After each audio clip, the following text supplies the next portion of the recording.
Hi guys, Konstantin here from CGC, and today we're gonna do a quick review of a series. Now that's something I don't do on my channel, but this review is about one of the pretty much in my opinion one of the best games out there, and it's my personal favorite, and that's The Last of Us. And for those who've been following it, this morning at 2 o'clock GMT, The Last of Us on HBO Max, the series was released. The first episode was released, and I just want to get out there and put my opinions about it. I just felt like doing that.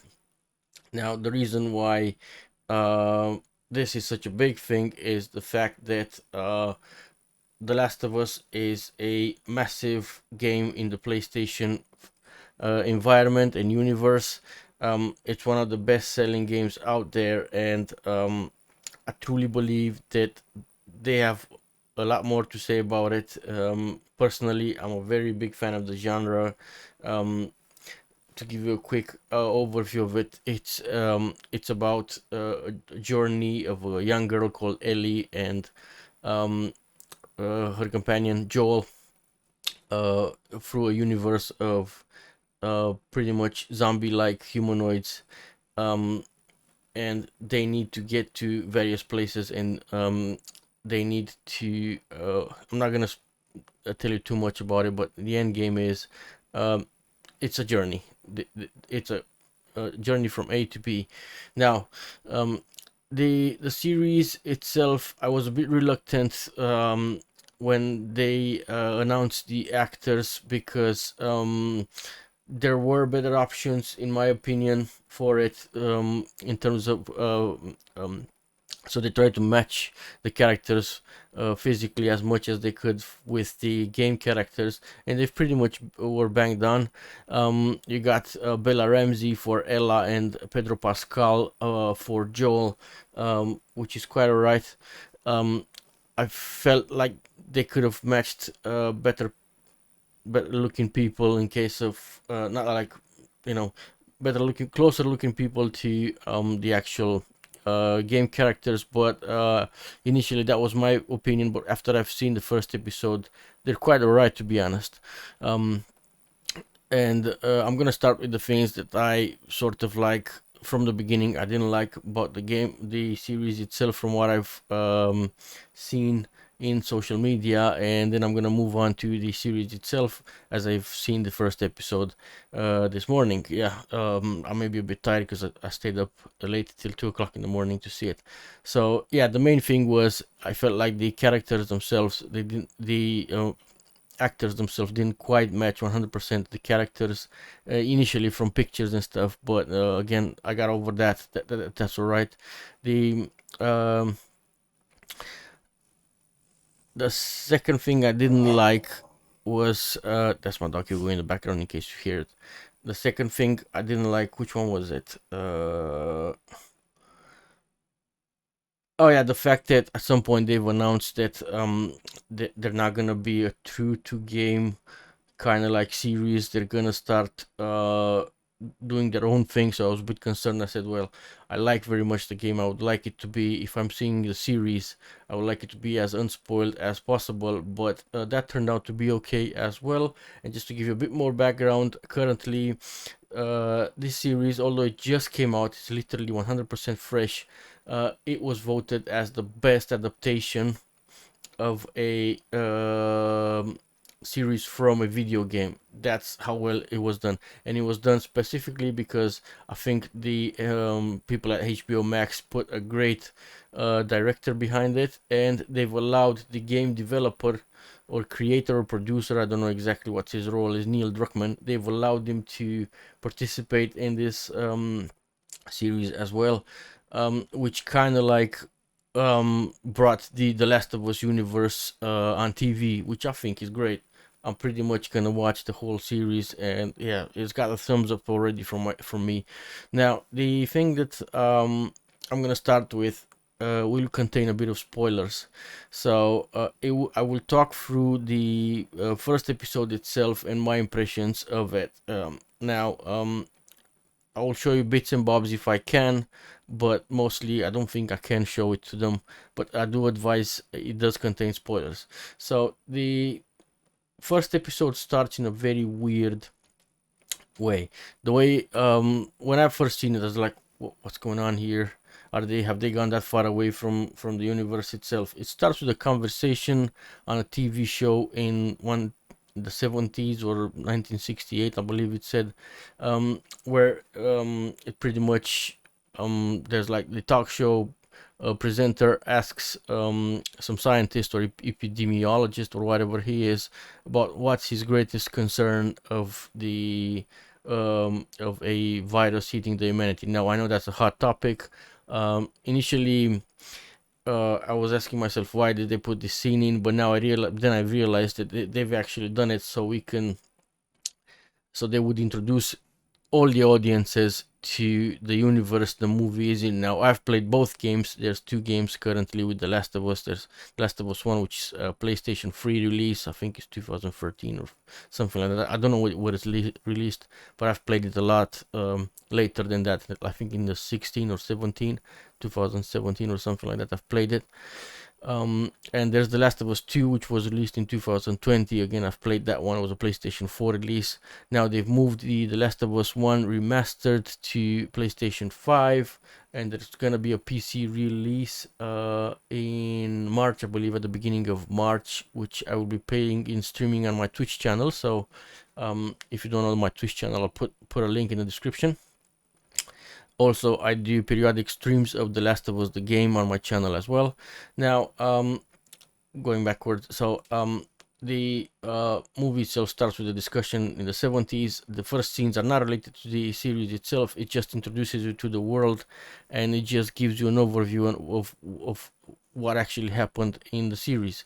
So pretty much these old geezers, they just talk about, what's gonna happen what's the worst and deadliest pandemic that the mankind can't win against, and these guys say, well, it's the fungus. And that's pretty much what the game was about. It's a fungus that has taken over humanity. Pretty much it takes over the body, it transforms it into a zombie. Its main directive is to turn other people in zombies and pretty much kill everything. And yeah, that's it. And this fungus keeps people alive in a zombie-like form. Now, I thought that's alright. Okay, I can get over this. I don't like it very much. Now, after the intro, the first episode starts with Joel's daughter, which is Sarah. Now, Joel's daughter is at the beginning of the game itself as well. The game starts when she wakes up. Now in the series, it starts the same when she wakes up, so the scenery is the same, but in this case she wakes up in the morning and gets ready and does breakfast for her father. Now in the game she wakes up at night and her father comes in. Now because she wakes up, they've actually played the series a bit different than the game, because they want to introduce you better into the universe and give you a bit of things so you can go on. The game itself just gets you going, because you need to start pressing buttons and moving the character around and start playing. Now in the series they give you a bit more leeway, because they want to introduce you in the Last of Us environment as well.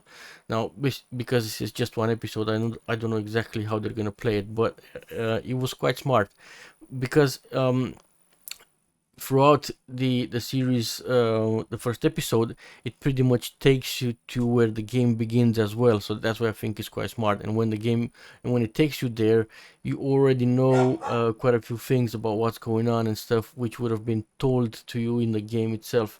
So it's Sarah wakes up. She does breakfast for her father. It's her father's birthday. She gets him a watch, just like in the game. While she does all these things, she goes to school, she goes at some neighbors and stuff. While she does all these things, in the background you could see that everything's not okay in the world itself.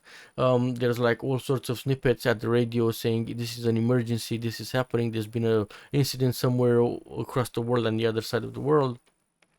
While she visits her neighbor, something really weird happens in the background, with because one of the neighbors she's visiting is like an old lady, and she starts moving a little bit, and she becomes a bit more animated, although she's like really stiff and stuff, and she looks like she's got some sort of illness or disease, where she's like paralyzed. Um, so that sort of like introduces you into the fact that an outbreak is gonna happen any moment now. Now Joel does come home late, just like in the game. She gets the gift from her, which is like the watch. That's in the game as well. Now all of a sudden they break away from the game narrative, and in the series Joel needs to go pick up his brother from jail. Now that didn't happen in the game. While Joel goes picks up his brother, he puts Sarah to sleep. Um, he does that. Sarah wakes up while Joel is gone. Um, and it's in the middle of the night. There's all sorts of airplanes flying by. It's pretty much fireman crews and stuff. So it's clear that although she doesn't realize it because she's a teen, she's about 14.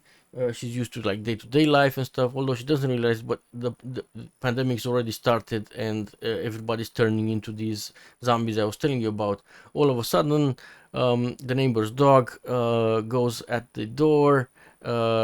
Tries to get in because he was really scared. She tries to take the dog back, goes to the neighbors, and guess what? She finds that her neighbors have died. There's blood on the floor, and that old lady that is probably one of her neighbor's mother or something like that was paralyzed, was now eating up the neighbors themselves, or trying to turn them and stuff. She then realized that, and the viewers actually realized that it's a pandemic, it's happening, the fungus has gotten into people. Now they've gone away from the game as well a bit, in what it means that in the movie itself, sorry, it's a series. In the series itself, the people have some sort of like little what you call them, tentacles coming from their mouth, where they feed on the other people. In the game itself, they just bite you like a zombie, so they're more zombified in the game, but in the movie itself it's more about this fungus. I think they just wanted to make it a bit scarier, and I think they're trying to add a bit of novelty in the zombie genre, because we all know there's a ton of zombie movies out there.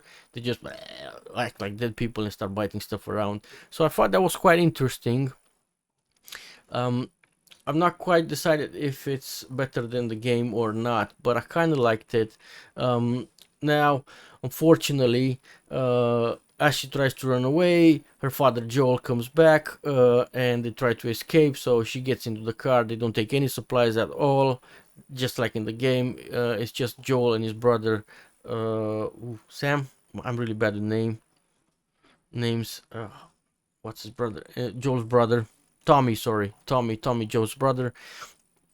So they start heading towards the exit of the town to go to safety. They don't know exactly where they're going. They just want to get away from it. Unfortunately, the pandemic and the situation has gone global, and not well. I wouldn't say global, has gone like spread, is widespread at the moment. So once they go into the town, in order to reach the highway and get out, everybody's doing that. There's panic. There's people running on the streets. There's the turned zombies eating the healthy people. It's just pretty much mayhem. A plane crashes close to them. That's quite interesting. I think that adds like a bit of grandiosity, makes you feel more included in the scenery as well. I thought that was a good point. I think there's a plane falling into the crashing into the game as well. Basically, what happens is, because of a lot of people going around and crashes and stuff like that, they can't drive anymore. A good Easter game, the car in the series is just like the car you drive in the game itself, pretty much very close by. So the year is 2003 when this happens. It's like an old car with like green lights in the dashboard and stuff. I thought that was like a good nice touch about it. Made me go back into the game and relive it a little bit. Now once they drive, they crash into some stuff, or some stuff crashes into them in the town while they're trying to exit it. They need to go on foot. Joel and Sarah get separated from Tommy, just like in the game. Now this is where the sad thing hits. Joel tries to take Sarah out of the area where people are zombified and eat each other up and stuff like that. Sarah injures her, so he needs to carry her just like in the game. All of a sudden they and this is a very powerful scene, they encounter a soldier which is military. He does not allow them to pass. Joel says they're not turning, they're not turned, they're not being bitten or anything like that. The soldier, I believe, gets orders to kill them, and at that stage Tommy's brother comes in and there's a shootout. Now unfortunately, just like in the game, Sarah dies. It's a very, I believe, it's a very powerful scene, and they managed to capture the power from the game, that powerful scene from the game, into the series itself, and I quite liked it. I relived it, and I think it's quite beautiful. And that scene itself will be burnt into Joel's mind, because obviously as a parent you've just lost your kid. He was shut down by someone, and that kid was a teenager daughter. So it's very powerful, and it's very life-changing for him as well, and it also connects him with what's going to happen in the future with Ellie. So that was 2003. The pandemic has hit. The world's gone pretty much, and that scene ends. All of a sudden they flash forward 20 years into the future, I believe. So that's 2023, which is quite a nice Easter egg. Is currently where we're at the moment. Obviously the world is a bunch of of the world's been, well, it demolished. um um how should I say this? 20 years later, after a pandemic, just like The Walking Dead, it's pretty much a wreck. Everything is destroyed. There's like little establishments of humans and stuff living here or there. It's pretty much chaos. Now they live in Boston apparently. So Joel is the scene moves to Joel. Joel lives in Boston in some sort of like military confined area where people just work for food basically, which would probably happen if a situation like this happens. So the military is taken over. They've cordoned off a section of Boston, and Joel is also a smuggler or something like that. So he procures different and various things for people and stuff. So he does a little bit of illegal stuff on the side, which is very dangerous, because they very much wanted to, and just like the game itself, they wanted to make it clear, if you do bad things they kill you. And also they wanted to make Fedra, which is like pretty much the military organization that was ruling at Boston and other areas at that stage. They want to make them like a dictatorship, bad people. They want to make them bad people because the Fireflies, which is like a rebellion, they want to make them as the good people that are fighting against this, and they want to bring democracy back and freedom and stuff like that.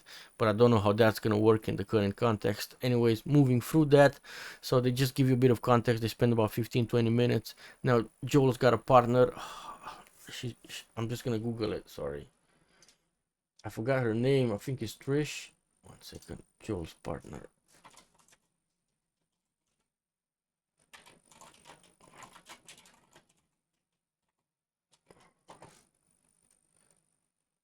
Tess, sorry, my bad. So Joel's partner Tess.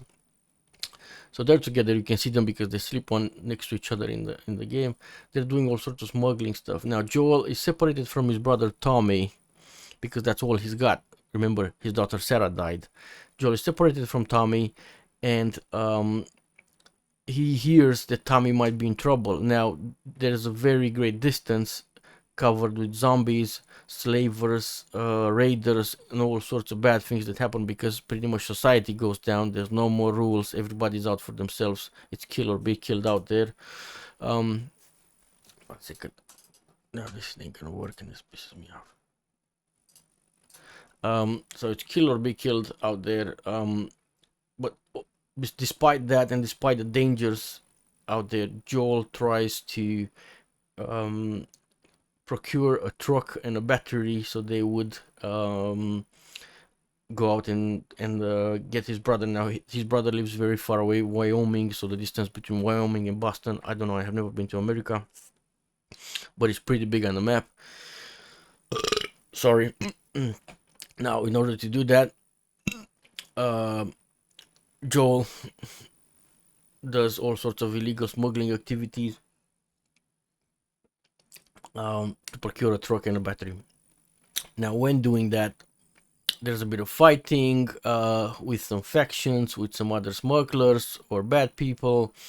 Uh, and it turns out that the guy that he's trying to get the battery from was actually trying to sell it to the Fireflies, and that's when Joel meets Ellie. Now so that's when Joel meets Ellie in the series. Now in the game itself, it's totally different. For some reason, Joe does meet up with Marlene, the Firefly faction leader in Boston, to because he was going to get some weapons and a shipment of weapons that he needs to buy and to take them to someone else, I believe, in the game. Anyways, they've sort of like mashed up the game's story with a new story in the series that kind of like makes sense, so it's not bad. They're branching away from the Last of Us 1, but in a good way, I would say. So moving back there, obviously before that moment, they do have a cutscene with Ellie where pretty much she's in chains somewhere and everybody's scared of her because, well, she's been bitten and she's not turning. That's the big thing about The Last of Us. Ellie is, as far as we know it, a one of a kind human that she cannot turn. So she might be humanity's best hope of survival, so to speak. Now that's the biggest thing in The Last of Us. Not only that she's a very smart, capable, sarcastic teen, but she literally cannot be transformed. Now they don't know that when they meet her. When Joel meets Ellie and Marlene, which is the Firefly leader, uh, introduces them and gives Joel a task to deliver Ellie to safety. They did not know that, and that's the nice part. So going backwards a little bit, so Joel tracking the guys that need the battery, that sell the battery, and they wanted to get the battery from them. He realized that the guy sold it to the Fireflies as well for making money. Obviously, everybody's out for themselves. The guy died. They do find the battery. They do find Ellie with the Fireflies. The Firefly leader is hurt, and her squad there or whatever is been involved in a fight. Everybody's dead, so they can't deliver Ellie to a safe place so other Fireflies can take her somewhere where they don't disclose it in the series, but it's actually a hospital that they need to take Ellie to. So what happens then is the Firefly leader Marlene gives Joel the task to take Ellie to safety because, as you will see in the series itself, Joel is actually quite a feared, I would say. He's quite a feared character in there. People actually are scared of him. He's quite well known for what he does, and he's quite good at what he does, as in smuggling stuff. In the game and in the series as well, he's a builder, and he's a army veteran as well, so he's quite capable of taking care of himself. That's what the series is trying to say.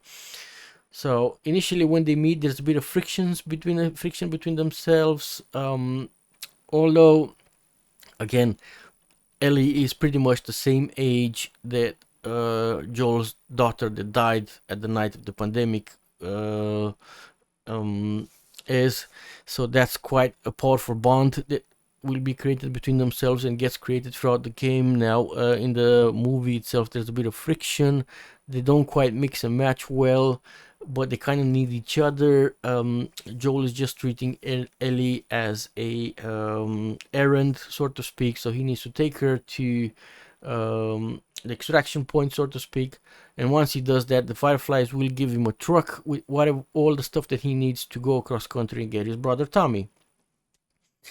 Now, as they try to exit, the first episode sort of like ends. Now there's a bit of mismatch between the game and the series as well, but the game is a bit longer in that manner. So because you actually have to go through an abandoned building, which has been destroyed as well because of, I don't know, people. Now there's spores and stuff that try to, like, if you breathe them you die and stuff. In the game itself, the series has gone away from that, so in the series there's no spore on that. So the fungus itself does not spread through spores yet, at least. They can't turn you. You can breathe when they're around and stuff like that. In the game itself, if you breathe next to spores, you die. Apparently, they thought that this is not quite a good match. I don't know if that's a good thing or a bad thing. Now, I enjoy the game as well, and I think I'm gonna enjoy the series as well. But that's just gonna have to be wait and see how much they're branching out from the original facts, and they wanna.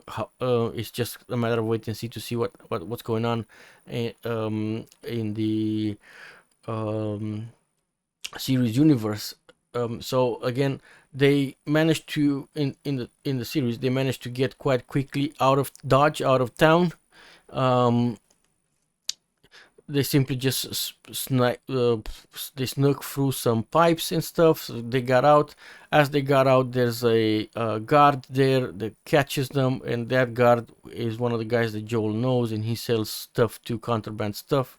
Now the guard tries to test them. There's actually a machine that tests people to see if you've got the fungus or not. He tests Joel and he tests Tess. They're both alright. When he tests Ellie, the machine goes red. He tries to shoot Ellie, but Joel has a quick flashback when a military man shot his daughter and pretty much pummels the uh, soldier to death, steals his weapon. They run away into the wilderness, which is now a wreck of Boston. And that's when the series episode 1 stops. Now in the game itself, and I'm gonna give you a bit of spoilers, what's gonna happen is, and I'm gonna stop quickly because I don't know how the series episode 2 is gonna be. In the game itself, you do have to walk quite a bit before you get out, and you get rid of the federal military people. And as you walk out, you head towards the extraction point, which is some sort of like I don't know, courthouse building or something like that. And once you get there, you realize that Fedra has actually been attacked by some raiders or some factions and stuff like that, and pretty much Tess kind of like gets hurt and dies off, and it's just Joel and Ellie that need to fend for themselves. Now in the game itself, Joel takes Ellie through a journey towards the hospital. He does not know exactly why at start. He's gonna find out. But in the series itself, it looks like, and I think what's gonna happen is, because in the series, Joel is not given the task to take Ellie to the hospital. Joel just needs to take Ellie to the extraction point, so he does not know what happens next. But Joel wants to reach his brother Tommy. So what's gonna happen in episode 2, I believe, is they're not gonna find any fireflies there. The fireflies probably be dead for some reason. I don't know how long Tess is gonna live in the series. That's interesting. That's worth checking out. But probably Joel will try to go to Tommy with Ellie, go through all the wilderness and bits and bobs. I don't know if he's gonna manage to secure a car or horses or whatnot, equipment.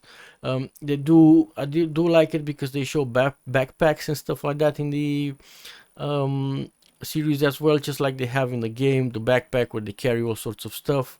I believe that's a nice touch because they show the crowbar, they show all sorts of weapons, they show pistols, they show rifles, ARs, all sorts of nice stuff that you get to see in the game and shoot with. They just show them in the movie. So without watching it, you kind of figured it out that it's so what they're trying to do is, they're not trying to make a copy paste from the game itself. That's settled, and they said that as well. They're branching out, but they're making it more into a series than a game. So it doesn't feel like it's a game, and obviously, because it's for watching purposes, but it does have Easter eggs in there. So I think it's a really nice touch. Personally, I think this is the next Game of Thrones, if you ask me. Not only because it's made by HBO, but it's because the world itself is beautiful. where it left from. So the it's not some books. So where the idea came from, it's not some books. It's a very well designed game, and the guys that made the game are absolutely fantastic. Their attention to details is phenomenal, and although the Last of Us One was released in, I did remember. So let me just Google it. The Last of Us One game release date.